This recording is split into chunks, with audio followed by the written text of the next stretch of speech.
So we're going to answer the question that a lot of people have been asking for years on my channel, and that is for me to do a comparison between some of the leading manufacturers of shock absorbing hitches for the backup pickup trucks. They're actually on their way to me, but they got delayed because of a really bad winter storm that slowed everything down. But what I can do in advance of them getting here is get prepped and get ready for the testing that I'm going to do.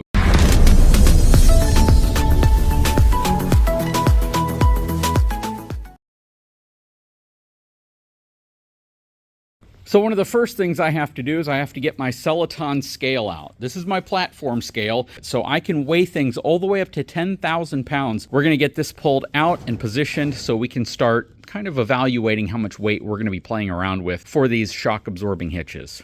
And we went to the other side of the property to grab some sand to fill in the Texas Pride micro dump trailer with a good amount of sand. I think this should be enough to give us the weight that we're looking for.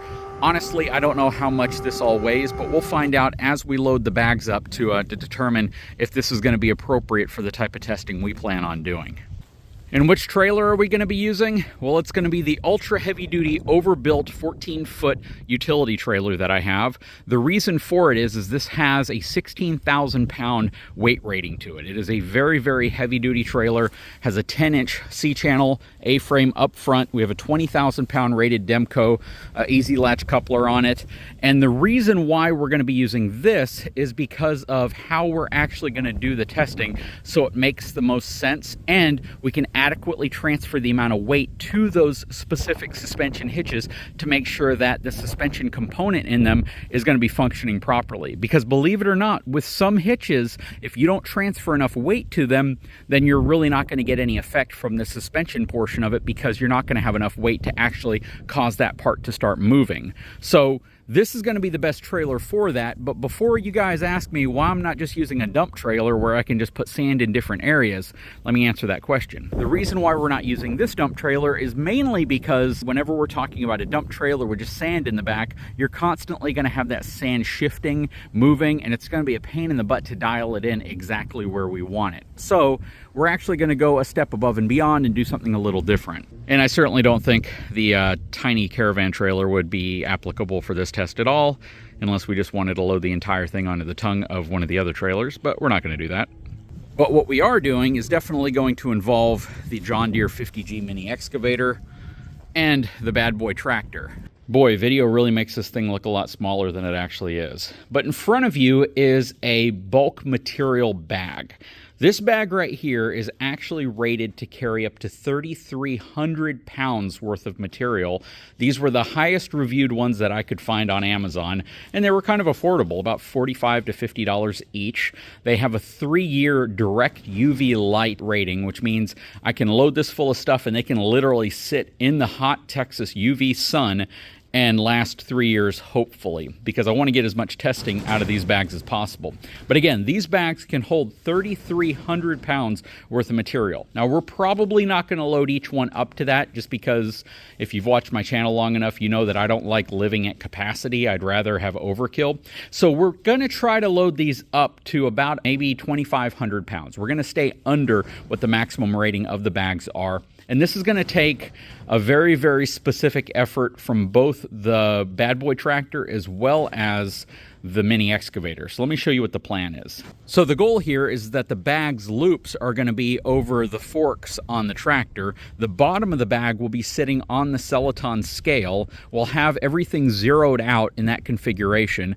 The forks are only going to be used to hold the sidewalls up. The main bulk of the weight will be resting on the scale. That way, you know, quite frankly, this bad boy tractor can't lift up that much weight, so we're not expecting to be able to move everything around with the tractor. But this should give us the capability of loading the bags up with the material using the John Deere and getting them dialed into about where we want them to be with the sand that's inside of the trailer. And once we fill these bags full of sand, we now have the ability to position the bags on the utility trailer where we want them, so we can move them slightly forward, move them slightly back, side to side. We can load more than one bag, and we can really dial in the tongue weight to what we're trying to get specifically to best test these shock absorbing hitches. So that's the goal. And part of that goal right now is to get the scale out here, get the bag positioned on top of it, and start loading some of the sand into the bag. And hopefully everything works out the way that I'm hoping. Okay, so the stage is getting set up for this. I have the Celoton scale with a rubber mat on top of it, and the bag kind of opened up. The goal here is that I position the excavator right here, or right here. I scoop from the side, because if I dump it all out and try to scoop, I'll probably end up just making a big hole right here. So we're gonna see if I can just get in here with the 36-inch bucket and kind of scoop and curl it up, and then swing it over here and dump it in here on top of the scale. Because I have to flip up a little metal cover right here to turn the scale on, I wasn't able to calibrate it with no weight on it. So we're at 16 pounds, mainly the weight of the mat that's currently resting on it. But that's the goal. So we're just gonna move the excavator over here right now and see if we can start scooping some sand and loading it into a bag.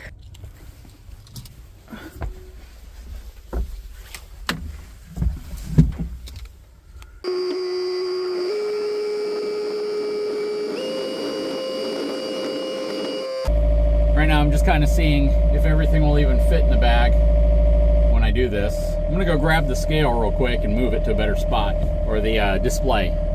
Okay, so I moved the display right down there, so now I can see exactly how much weight I'm loading in. I have a feeling I'm gonna spill a lot of this around here, but let's see how well it works.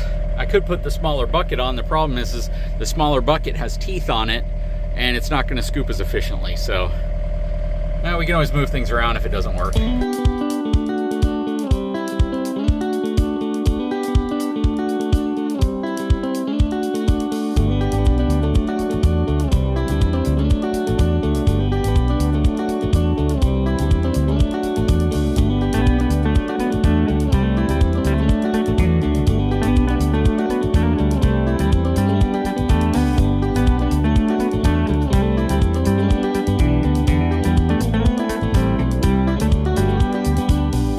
Okay, so we are up to 646 pounds, well shy of where we want to be.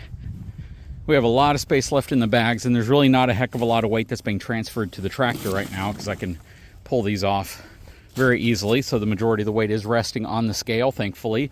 What I'm going to do now is I'm going to disconnect the tractor from the bag, move it over here. We're going to pull the trailer forward, and we're just going to dump it right here, and then I'll scoop it up. It'll be a lot easier than trying to get it out of the back of the trailer, mainly because it's really difficult to get a good scoop out before you end up either hitting this sidewall or just scratching the heck out of the bottom of the trailer, which I don't really care about. It's just, again, I need to work smarter, not harder. So we're gonna pull the trailer forward, dump it, and then continue to scoop. Okay, let's see what we look like now. All right, that should be significantly easier to scoop up. And because some of it's over there and some of it's over here, I can just scoop it perfectly, get it back into the bag.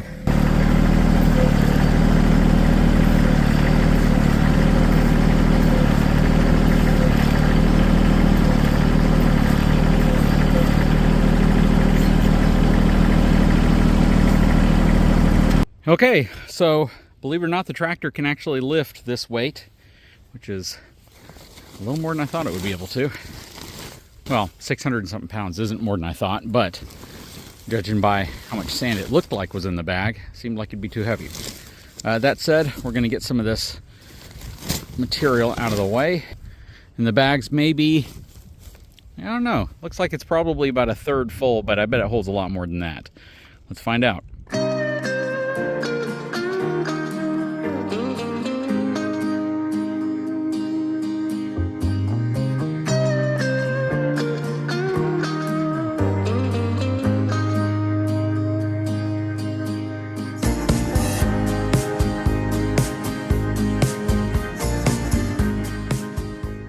We still have a fair amount of sand here. The bag, well, as full as it looks, I bet you I can still put a lot more in here. So the key here is really getting it all leveled in there, which I can do with the forks. I can just kind of shake it a little bit, and that'll probably get it all settled in there. The bag certainly can hold a lot more, but I think it would make a lot more sense just to go ahead and put the 12-inch bucket on here. Take smaller scoops, but more precise as far as dropping it in, instead of pouring it to the sides here. But as you can see, I mean, that's a shovelful. So that's not like a lot that's not making it in the bag. So yeah, let's try that. Okay, so swapping the bucket out isn't actually very difficult. It requires removing this wedge lock piece right here, which will allow me to take the 36 bucket off and put on the 12-inch bucket.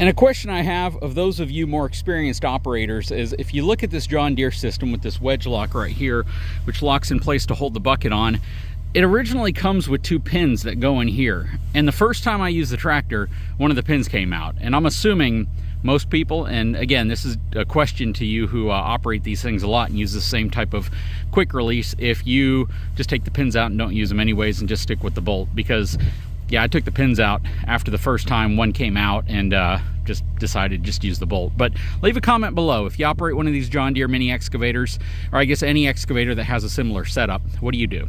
Okay, so with the 12-inch bucket installed, I think we'll have much more success scooping dirt and putting it directly into the bag versus the 36-inch bucket that we removed. If you think about it, 3 times the width as this bucket, so hopefully we can be a little more precise. Let's get back to it. What I'm going to do is I'm actually going to scoop from here, and then I'll use the pile that's closest to the tractor to fill the hole back in. Yeah, I think this is going to work a lot easier.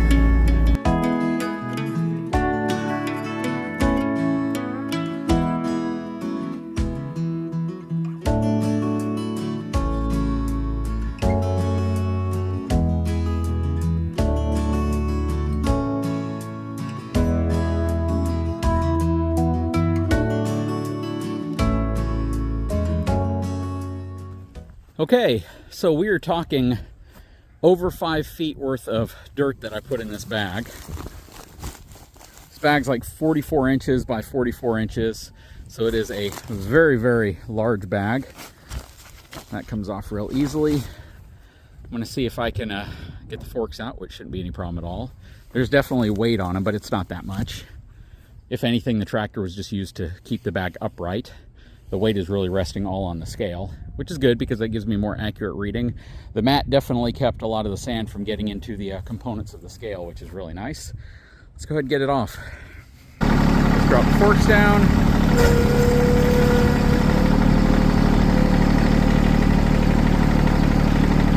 Okay, so with the tractor out from underneath the loops, we are at 2,660 pounds on the scale.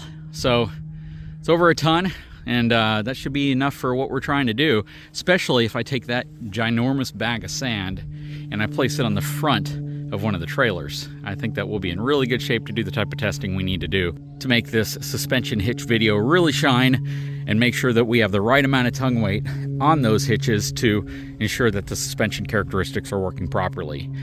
But next thing I need to do is I actually need to clear some sand out from between the frame rails here, because as you can see, the sand that's wedged on the rail there is not letting this close. And then we will take that big old bag with the excavator over here and we'll set it in the back of this trailer because I want to fill 3 of them up. So yeah, I got to call a dump truck and get some more sand out here.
Okay, so what ended up happening, as you saw in the video, is I was trying to get the straps wrapped around a couple of the teeth on the bucket, and the strap right here on the side broke away from the side of the bag.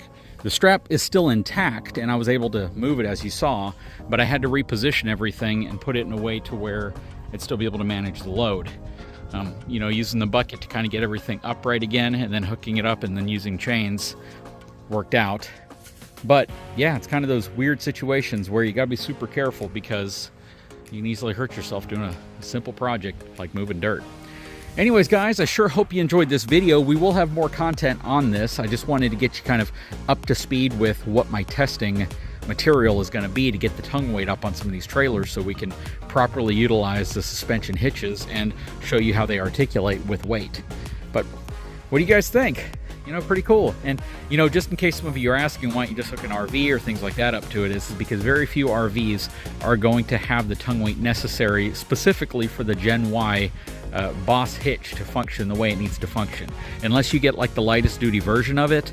In most cases, I think people with heavy duty trucks are going to opt for either the 21,000 pound or the 32,000 pound rated version of it. And when you do that, you're going to need like 1,500 to 2,000 plus pounds worth of weight for that Boss torsion flex system to articulate the way it's supposed to, unless you go to a much lighter duty hitch. And I wanted to stay within the 2.5 inch shank or 3 inch shank category, so we could properly demonstrate it with the right amount of weight. And that's specifically what we're doing this for. So, you know, this is one of those things where I'm trying to get everything prepped properly so you guys can have the type of content that you appreciate and the type of reviews that you believe are credible and honest. Anyways, guys, sure hope you enjoyed the video. If you haven't had a chance, please take a moment, subscribe to the channel. Now's a great time so you can see how this stuff works and how we're able to hitch up and see how those suspension hitches articulate under weight. Again, if you haven't had a chance, please take a moment, hit that subscribe button, thumbs up, and we'll talk to you again very soon.